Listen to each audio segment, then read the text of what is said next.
Hola amigos, este día vamos a compartir algunos tips de cómo poder ganar el caso de asilo.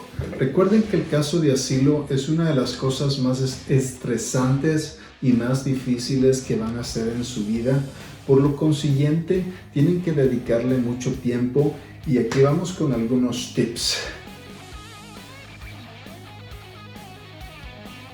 Número 1 es no dejes que pase un año después que has entrado al país, ya que si pasa un año después que has entrado al país, le tienes que demostrar al Departamento de Homeland Security que tú tuviste un altercado, tuviste un problema y que por eso no pudiste enviar ese formulario antes. Entonces es extremadamente importante, no importa si entraste por la frontera, si entraste por avión, es importante poder entregar esos documentos antes del año. Muchos dirán, es extremadamente difícil, yo sé, pero tienen que por lo menos mandar la solicitud y seguir recabando pruebas. O sea, no piensen que ahí van a parar, sino que es como el comienzo, pero por lo menos manden una parte, ¿sí?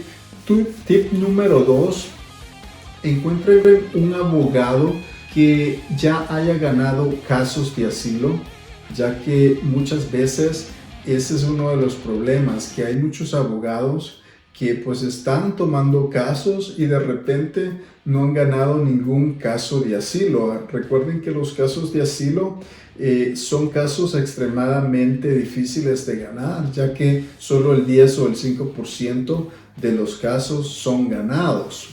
El tip número 3 sería no le dejes todo al abogado. Ya sea que el abogado sea pro bono o que no sea pro bono, recuerda que el abogado simplemente es el que intercede por ti. Es decir, él va a poner toda la documentación junta por ti y él la va a enviar, pone su nombre, su número de abogado y lo envía, y ya sea a Homeland Security. Entonces, literal, él es el intermediario, ¿sí? Te guía, pero tú tienes que poner mucho trabajo. Es decir, él te va a pedir cierta cantidad de documentos, pero yo conozco personas que solamente le entregan la partida de nacimiento y un récord de policía y se olvidan del abogado. El abogado al año les está llamando porque necesita más información. Entonces ustedes tienen que trabajar de la mano con el abogado para ver qué documentos necesitan, pero al mismo tiempo hacer su propia búsqueda de información de posibles documentos que puedan necesitar para su caso de asilo. El número 4, obtén por lo menos 50 pruebas en tu caso. Por lo menos 50 pruebas en tu caso. Es decir, si tú estás diciendo algo, tienes que por lo menos obtener 50 pruebas, artículos del periódico, revistas, videos, o sea, todo lo que sea una prueba que venga a abonar a tu caso. Es importante por lo menos 50 pruebas. La mayoría de personas tal vez presentan una o dos. Entonces, ¿qué significa? Que van a llevar un caso bien débil, y recuerden que el juez o el agente de migración, ellos están acostumbrados a ver estos casos. Es decir, semanalmente ellos ven 40, 30 casos y simplemente es algo normal para ellos, y saben detectar cuando alguien simplemente pues no tiene suficientes pruebas. Entonces es importante que empiecen a indagar en las pruebas. Si ustedes dicen algo, ¿por qué lo dicen?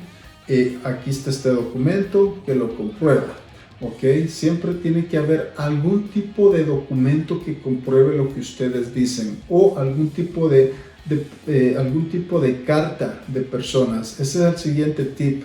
El siguiente tip: obtén por lo menos 20 cartas de familiares, amigos, vecinos, el minutero de tu país, el que vende sorbete, lo que sea. Persona que pueda dar una carta de referencia para tu caso es extremadamente importante. Al mismo tiempo, si puedes obtener cartas de personas aquí en los Estados Unidos que ellos hayan visto y hayan escuchado que tú andabas hablando del caso recién venido al país y fue la razón por la que te tuviste que venir. ¿Ok? El tip número 6 sería traduce los documentos. Es cierto, el abogado puede tener su propio traductor y él puede pagar por ese servicio, pero muchas veces lo que pasa es que tú no estás seguro lo que lleva ese paquete. Entonces tú tienes que asegurarte que toda la documentación que vaya en ese paquete vaya traducida, porque muchas veces un abogado solo agarra información generalizada de digamos, las pandillas. Agarra información generalizada de las pandillas y la mete ahí en tu caso sin traducir y sin nada. Entonces necesitas, tal vez no todo palabra por palabra, pero por lo menos la prueba más importante que habla de tu caso en específico, porque recuerda que hay prueba que va a hablar específicamente de tu caso y hay prueba generalizada. Entonces, la prueba que va a hablar de tu caso específicamente tiene que ser traducida. La generalizada, pues pueden ser cientos y cientos de artículos de periódico o de revistas hablando de esa situación. Entonces, de repente es bien difícil, pero sí, prueba que es específicamente de tu caso tiene que ir traducida.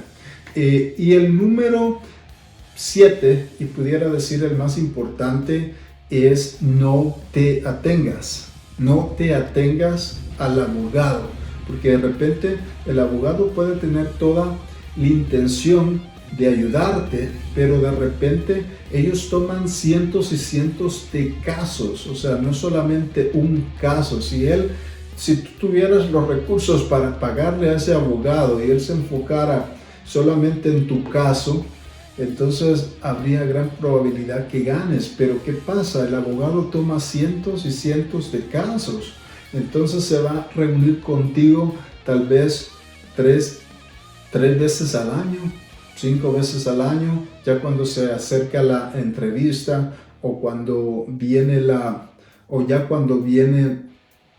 corte, pues él te llama más seguido para que estén viéndose y hablando del tema. Pero ustedes tienen que literalmente agarrar esto como un part-time job, o sea, como un trabajo de medio tiempo. O sea, pueden llegar a su casa, no pueden llegar a su casa y simplemente no pensar en eso. O sea, tienen que por lo menos dedicar 1 hora a 2 horas diarias, independientemente que trabajen o estudien, ya que de eso, de que ganen su caso de asilo, va a depender de que ustedes puedan quedarse en el país, va a depender de que ustedes puedan ganar derechos como residentes en este país en el futuro. Y al mismo tiempo recuerden que muchos de nosotros tenemos hijos y no solamente estamos jugando con el futuro de nuestros hijos, sino que también con el futuro de toda una familia. Entonces, les digo esto, amigos, porque he conocido a muchos acá donde estoy, donde ellos están pasando por un proceso de asilo. ¿Y qué pasa? De repente los veo en los bares, en las discotecas, de fiesta en fiesta, y no es porque yo ande ahí, sino que pues ahora con las redes sociales todo se sabe. Entonces, honestamente, es difícil llevar ese estilo de vida, y llevando un caso de asilo es bien difícil ganarlo. Entonces, señores, estamos aquí para ayudarnos. Darle un like a este video y suscríbete, y en el futuro vamos a estar trabajando en más videos para ti. Puedes pues darme en tus comentarios algún tipo de tema que quisieras hablar. Como les digo, mi experiencia es en el área de visas, de asilo, de residencia, y en este momento estoy pasando por el proceso de ciudadanía, Y como les digo, es un proceso. De todos estos procesos, lo más difícil fue el caso de asilo, que me tomó 8 meses trabajando casi que medio tiempo, 4 horas al día en ese caso, ya que yo tuve un abogado pro bono. Por lo consiguiente, sentí que el 80% del trabajo lo hice yo. Presentamos 1000 hojas, 1000 páginas, y pues ese lo copiamos 4 veces. Ese caso lo copiamos 4 veces, es decir que al final presentamos 4000 páginas, señores, 4000 páginas en ese caso, que obviamente pues era 4 veces la misma copia, pero solo para darles una idea del monto de documentos que se entregaron. O sea, en ese momento, cuando ustedes entregan un caso así de grueso, es cuando el abogado, es cuando el juez toma las cosas en serio. Pero si ustedes llegan con 2, 3 paginitas, 20 paginitas, la mayoría de abogados simplemente pues ni siquiera quieren ver el caso. Entonces, señores, a ponerse las pilas, a trabajar, y estamos para ayudarnos. Hasta luego.